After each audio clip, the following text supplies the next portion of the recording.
Hi again, we're back. And this time it's for Unit 4 of the Book Lab, which is entitled Turning Your Play into a Musical. Just to recap once again, the idea of these units is to follow along the steps in the collaborative process. The first part being the idea, getting the idea for your story, how it's going to work, the story you want to tell, how you're going to tell it, really paying attention to the wants and goals and needs of your lead character, putting them into all kinds of conflict and lots of forces of opposition. Then the outline, making sure that you have a blueprint to move forward with, and then moving on to the rough draft, which, as you remember, I recommended that you write as if it's a play and not a musical, and not talk about people singing, but just write the play, just accomplish your outline as a play. So in this unit, what we're going to talk about is, now what do you do with that play? What's next? What's the next step in turning that play into a musical? Well, the next step is very, very, very much about your collaborators, which is why I also was talking earlier about trying to get your collaborators involved as soon as possible. But this is the most important moment, when the collaborative team should get together to read the rough draft, no matter how many collaborators or how few collaborators you have. And then the whole team can really examine that draft and figure out where are all the myriad of thousands of places where a song could take place.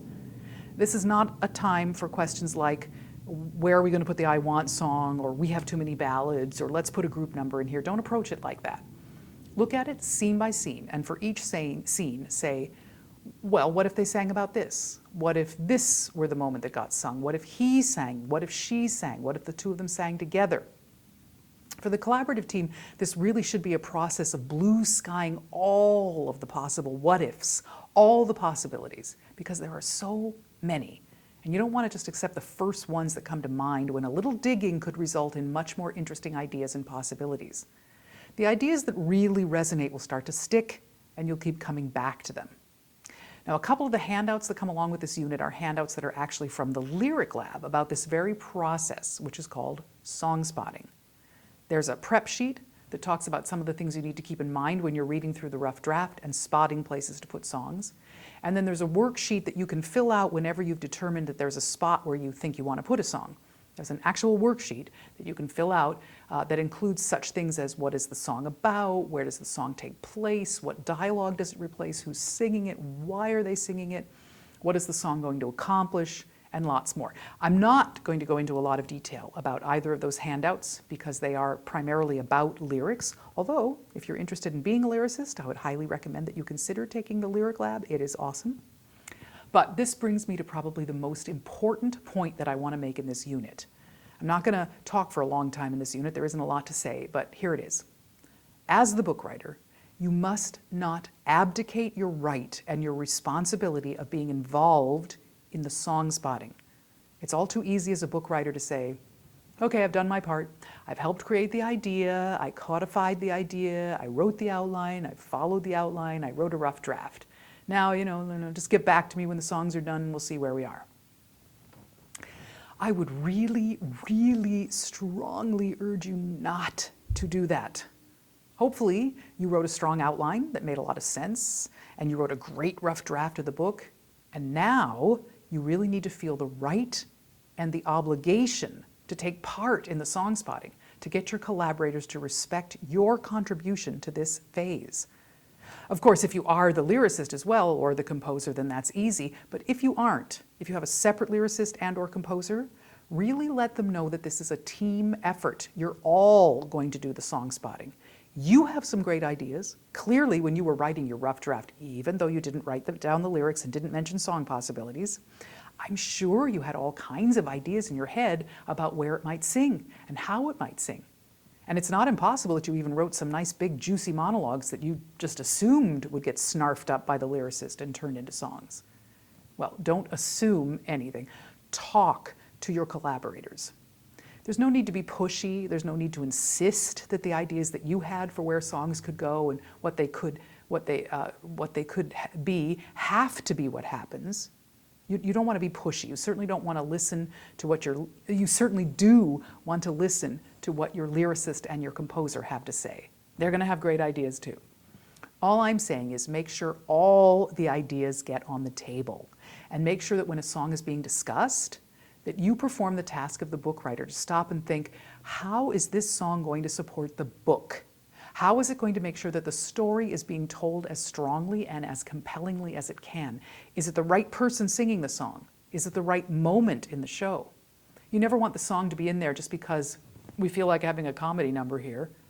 There's plenty of opportunities for comedy numbers that actually support the show, and for every other kind of number for that matter. So your eye as a book writer is vitally important in this process. Don't give up your position. Make absolutely sure that you are at those meetings, that you are a part of the song spotting, that you are part of that process. Now, the other side of that process, once the songs have been spotted and then written, then the songwriters are going to turn back to you, the songs they've written, and then it becomes your job to reincorporate them back into the book. And that is almost always going to mean removing dialogue from your book because the lyrics have replaced some of the dialogue, hopefully. I would hope that's pretty much always going to be the case, that some dialogue is going to have to go away, sometimes entire scenes, sometimes just small parts. But you're going to have to do that work. And it's more than that. It's more than simply taking a razor blade and cutting open a part of your book and shoving in a song and maybe deleting a couple of lines of dialogue. You're also going to have to look at the story that's being told in the song and make sure that you've done everything you can in the dialogue before the song to set that up without being repetitive, because we certainly don't want to hear people talk about a topic and then hear them sing about it, not the same stuff. And yet it does need to be set up and it needs to be supported by the book. So you need to make sure that happens. Then at the other end of the song, especially if it's not the end of a scene, you need to think about how have things changed now because of the lyrics that have been sung and the music that has happened, and make sure that change is reflected in what comes after the song. Even if the song does end the scene, you're going to find that in the next scene, the song and the lyrics and who sang them and what decisions they made and what came of it is going to have some impact on future scenes with those same people. So you really need to bear all of that in mind when you're incorporating the songs back into your rough draft. You also may feel that there's some necessity for dialogue during the song, maybe a line or two of dialogue. Maybe you might want to go back to your lyricist and composer and say, well, you know, I have this little bit of dialogue material that happens after the song, but now I'm seeing a great spot where we could put that in the song by just adding a couple of lines of dialogue before the last refrain or before the last A section. And here's how I think that could work. So you need to be an active part of that part of the process as well. Now, another thought about the tools that I've given you in this unit, those song spotting sheets from the Lyric Lab, in fact, you might want to take those to your collaborators if they aren't using anything like that and let them see just how much thought and time and effort really should be put into the planning of the songs. After all, look at all the time and effort you put into writing the outline. The least your lyricist and composer can do is spend that much time and effort thinking about the songs and how they're going to function, how they're going to operate in the show. This unit also has a couple of other handouts. There's a scene from Green Grow the Lilacs by Lynn Riggs, which is a play, and you can read that scene. And then the next handout is a scene from the musical Oklahoma, with book and lyrics by Oscar Hammerstein and music by Richard Rodgers. I'm sure you'll see right away that Oklahoma is a very, very faithful adaptation of the source material. And you're going to find when you compare these two scenes that clearly when they wrote the scene in the musical, they lifted a lot of what were Lynn Riggs's words. The scene is almost verbatim from the original play. It is condensed. You'll notice that in order to make room for the song, they've condensed that scene a little bit, not a lot. You're going to see that most of the dialogue is exactly the same in the musical as it is in the play. I believe you may notice that the characters are putting on an accent. They have those Oklahoma accents that Oscar Hammerstein chose to write the accent a little bit differently on the page, not as heavily, because Lynn Riggs has written the accent so heavily that sometimes you're not even quite sure what you're reading. It's hard to figure it out. You have to say it out loud 2 or 3 times to figure out what it actually is. And Oscar Hammerstein has smoothed over a little bit of that in some spots. The effect should still sound the same, he just hasn't written the dialect quite so specifically. And then you're going to find, of course, that Rodgers and Hammerstein took the moment when Curly is talking about this rig that he's hired over to Claremont and have spun it into the famous song, Surrey with the Fringe on Top.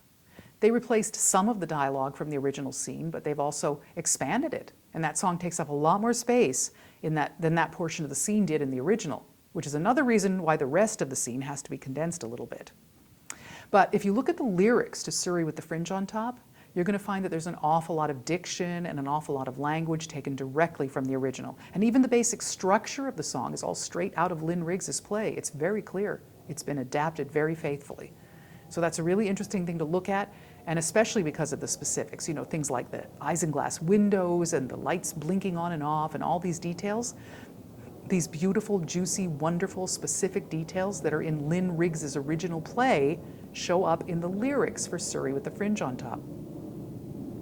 The other thing to think about is that in the last unit, in the previous unit, we were talking about subtext. And of course, you may have figured out that the scene that you were adapting in the last unit was a subtext stripped version of this very same Curly and Laurie scene about the boy and the girl who clearly like each other and want to go out together, but are too proud to admit it to each other.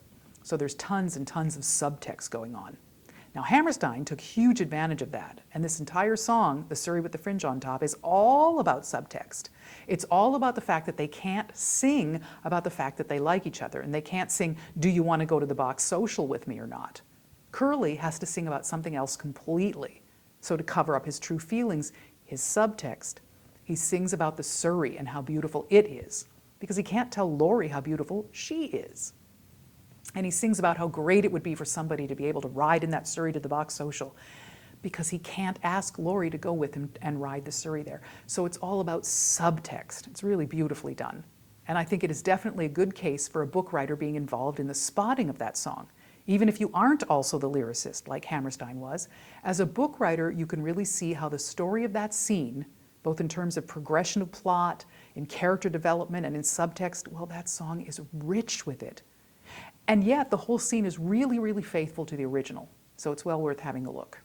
You might also Google around to see if you can find other places to compare a musical to its source material. And the reason I'm pointing this out is because after your outline and your rough draft, your rough draft that you've written after the outline is in essence a play that your team is musicalizing. So it's the same as taking an original play written by someone else. In this case, it's written by you. A couple of other examples to look for would be Sweeney Todd, if you can get a hold of the original play by Christopher Bond, and then read the libretto for Hugh Wheeler and Stephen Sondheim's adaptation, which again is a very, very faithful adaptation. Some of the lyrics are lifted right out of Christopher Bond's dialogue. The plot hardly varies. It's really, really close to the original, so it's a really good example of how a play can be turned into a musical very faithfully. Another example would be Pygmalion by George Bernard Shaw, and of course, My Fair Lady by Lerner and Loewe. The opening scene in particular is a good place to look at because it does follow the scene in Pygmalion very closely.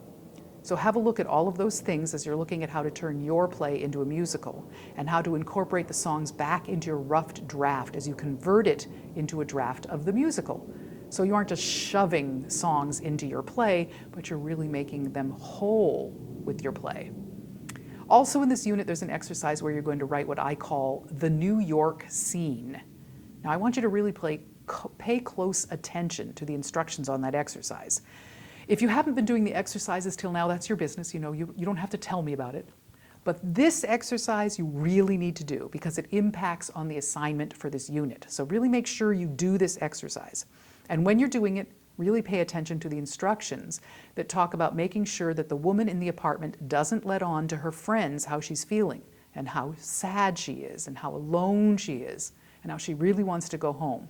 She really mustn't give that subtext away in her text. You'll see later why this is so important, and it's very clear in the instruction. So I just want you to know that's important. There's a reason for it that will pay off after you do the assignment. That being said, don't peek ahead and look at the assignment. I mean, if you do that, you're only ruining it for yourself. You really need to write the New York scene as the exercise asks you to, and then have a look at the assignment and see what you're going to do next with that scene. Really, do it in that order for your own sake, because you'll get a lot more out of this unit if you do that. So, I look forward to seeing how you respond to all of that and to reading your New York scene, and then what happens to it when it goes through the assignment. And I guess that's it for Unit 4. You've written your rough draft, and now it's time to turn your play into a musical. And I'm looking forward to reading your work on that. And once again, see you back here for Unit 5. Bye-bye.